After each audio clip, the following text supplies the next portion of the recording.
What is up, you guys? It is Stu, and today's video is going to be dedicated to everything you need to know about achieving fullness in the front with tape ins. So if you want to learn exactly how I like to do my frontal extensions, stay tuned. Alright, so let's get right down to it. So today's client has three frontal extensions on each side. So she has three tape ins on the left side and the right side.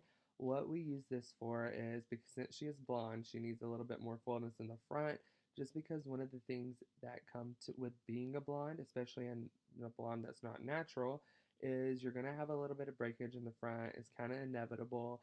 A client's hairline is already the most fragile part. It receives the most heat damage because that's what clients can see whenever they're styling it. Also, with it being so fragile, anytime you're not a natural blonde and want to go blonde, you're going to have a little bit of breakage. So, what I'm going to start off by doing is retaping these guys. This client has three tape ins on her right side and her left side just to give her a little bit more fullness where she has that breakage. So I've already removed these extensions with the tape down remover by Jay-Z Styles Co. And maybe I'm biased, but before I started using this tape remover combo, I hated tape ins so much. Like, I couldn't tell you or explain to you how much I hated tape ins. Before I learned how to do beaded wefts, the only thing I knew was tape ins, and I hated offering it to clients because it was a sticky mess. There was always residue. I felt like I had to always wash and clarify the client's hair to get all the goo and the gunk out of it.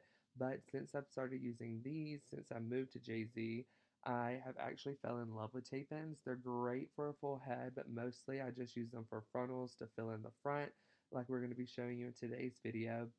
But getting into the process of actually what I'm doing and stop talking out Jay-Z a little bit, even though it is the best taper remover ever, what I've done is I've removed the sandwiches and I've actually kept them stacked on top of each other. So every piece that goes together, I have them stacked together.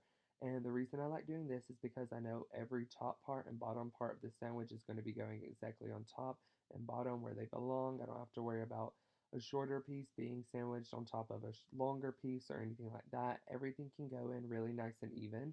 So whenever I'm doing any type of tape in extensions, I love to remove them, keep the sandwich together, and then also keep them separated. So to the right of the table, I have three, and to the left of the table, I have three. This just ensures that I know what side is the left side and which side is the right side. So whenever I'm done retaping, I can put them back in, not only a little bit quicker, but also I know exactly where everything goes.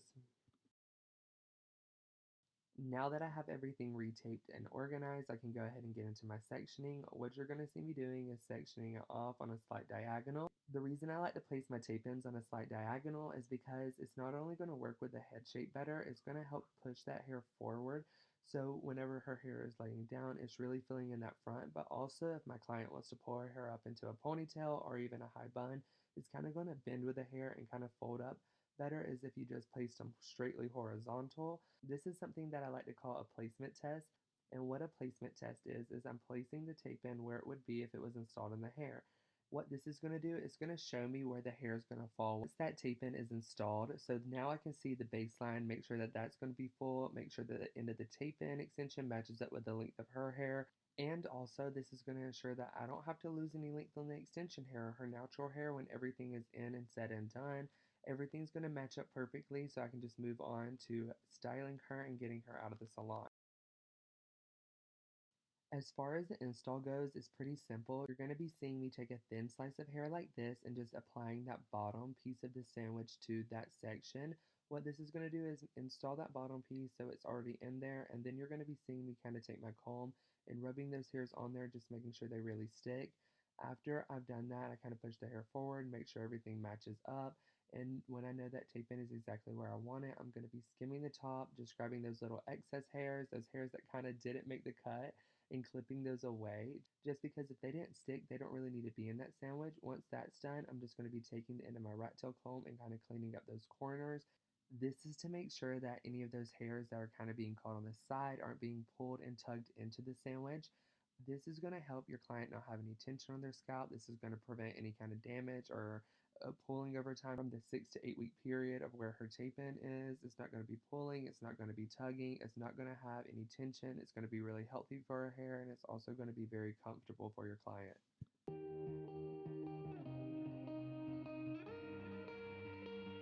Once the tape in is installed, I want to make sure that it's not poking out. If it is poking out, it is going to be too tight for your client. And then also want to make sure that I can flip it back and forth. This is just going to ensure that it's not too tight as well. And then once I know that this tape in is perfect, I'm ready to move on to my next section. I'm basically just going to be repeating that same pattern of doing a placement check and then installing the tape in the exact same way.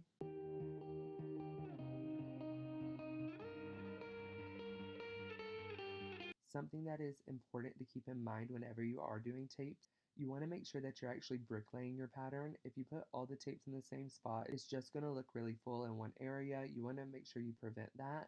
Going in with a bricklay pattern is going to help the hair fill out in more areas, and it's also going to make it look a lot more natural.